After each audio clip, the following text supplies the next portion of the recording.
Drug inspector Jitendra Kumar के ठिकानों पर छापेमारी के मामले में इस वक्त ताजा अपडेट सामने आ रहा है। छापेमारी में जितेंद्र कुमार की कुल 27 संपत्तियों के दस्तावेज भी मिले हैं।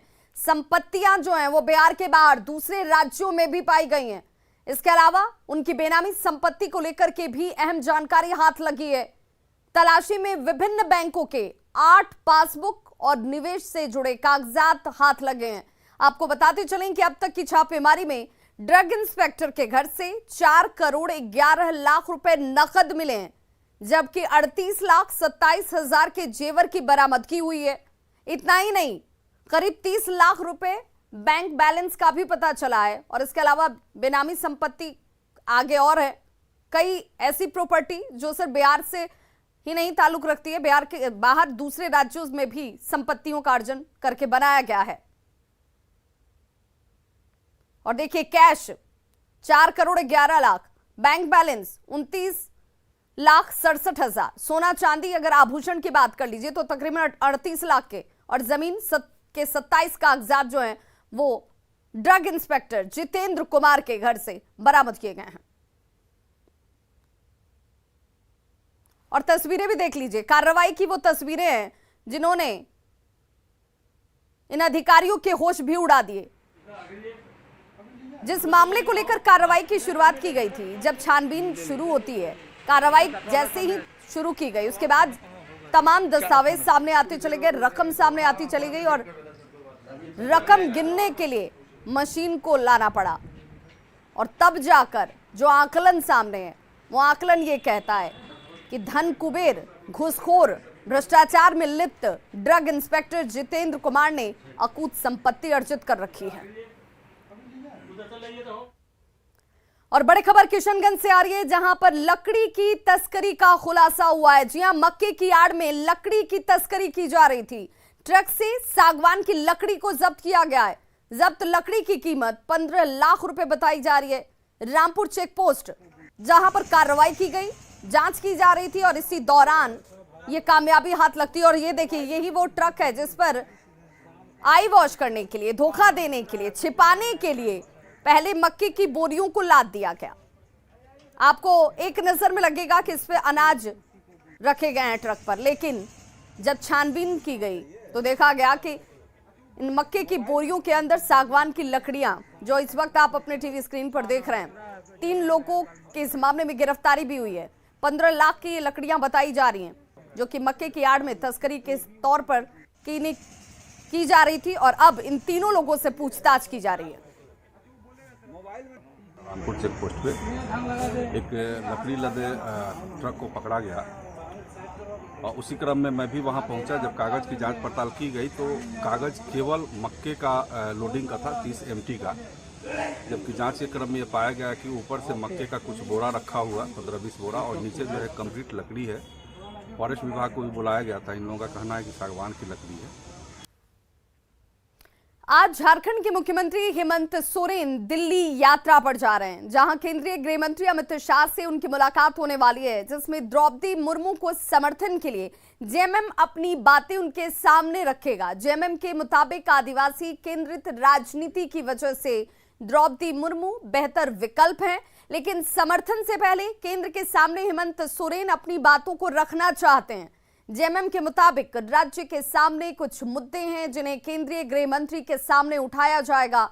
और सूत्रों से मिल रही जानकारी के मुताबिक पार्टी समर्थन के मुद्दे पर किसी तरह की जल्दबाजी में नहीं दिखता है और किसी भी फैसले से पहले राज्य हित से जुड़े मुद्दों पर विचार करने के मूड में है। वहीं एक ये भी संभावना बन रही है कि चूंकि राष्ट्रपति चुनाव में व्हिप जारी नहीं होता, ऐसे में जेएमएम विधायकों, सांसदों को अंतरात्मा की आवाज पर मतदान का भी विकल्प दे सकता है। हालांकि ये सब केवल कयास बने। समर्थन के मुद्दे पर जेएमएम का क्या कुछ स्टैंड होता है, क्या फैसला होता है, ये सीएम हेमंत सोरेन के दिल्ली दौरे से लौटने के बाद ही सामने आ पाएगा।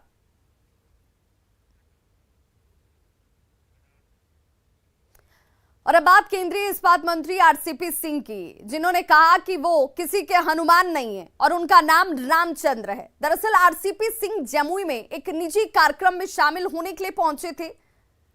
जहां मीडिया के सवाल पर जवाब देते हुए उन्होंने कहा कि जो बंगला मेरा था, जो मेरे नाम पर आवंटित किया गया था, वो सिर्फ आवंटित था, वो मेरा बंगला नहीं था और उसे खाली करने में मुझे कोई आपत्ति नहीं है।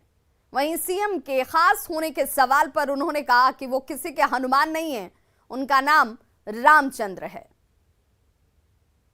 बंगला हमारा था क्या? सरकार का था। बंगला हमारा तो था नहीं। कई दो अध्यक्ष। अरे भाई देखो हमारा उससे क्या लेना देना। देखिए भाई, हम वहाँ पर हमारे संजय गांधी जी हैं, उनके घर में हम जब कभी आते तो रहते, तो इसमें कौन सी बड़ी बात है भाई, कोई इशू नहीं है। जिसके लिए कौन सा हमारा घर का है मुस्तफापुर मालती, जानते हो, तो हमारा घर है वहाँ, ये बस दिखाएंगे आपको। नहीं, जैसे चिराग बीजेपी के हनुमान कहे जाते थे, उसी तरह आप भी नीतीश के हनुमान थे। मैं हनुमान नहीं, मेरा नाम रामचंद्र है। जी, रामचंद्र जी। तो नीतीश से इसको सुधार लीजिए। अच्छा, मैं किसी का हनुमान नहीं, मेरा नाम रामचंद्र है।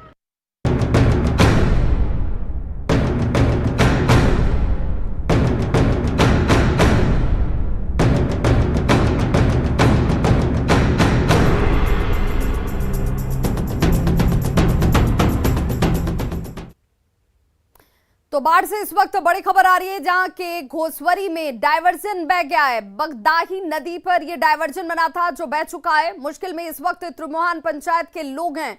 5 गांवों का संपर्क प्रखंड से कट गया है। यह बड़ी खबर इस वक्त बाढ़ से आ रही है। त्रिमोहान पंचायत के लोग मुश्किल में। 5 गांवों का संपर्क प्रखंड से इस तरह पूरी तरह से भंग है। प्रशासन पर लापरवाही का आरोप भी अब ग्रामीण लगा रहे हैं। 2 तस्वीरें आपके सामने, और देखिए किस तरीके से ये डायवर्जन जो था वो अब बह चुका है। लोगों के लिए अब आवाजाही एक बड़ी मुश्किल, लंबी दूरी तय करना अब इनके लिए विवशता भी है और मजबूरी भी है। और इसी वजह से 5 गांवों का जब प्रखंड से संपर्क टूट गया है तो लोग अब प्रशासन के ऊपर लापरवाही का आरोप भी लगा रहे हैं। पहले हम लोग देख रहे हैं, देखने के बाद क्या व्यवस्था हो सकता है उसको हम लोग यथाशीघ्र करवाएंगे। और हम अपने बड़े पदाधिकारी को भी संदर्भ में सूचना देना चाहते हैं, दे करके उनके जैसा निर्देश उनको प्राप्त होता है वैसा ही। जब पानी आया न सर तो सब मशीन ऊपर कर लिए और उसका बाद हम बोले कि आपका कंपनी वाला को एक उसको बुलाइए। हम सब गांव वाले बोले कि ड्रम पुल हमको आने जाने के लिए बना दीजिए, हमको आने जाने में बहुत तकलीफ हो रहा है। और वो आया, वो डोजर मंगवाया, छड़ लोड करके वो अपना मशीन लेके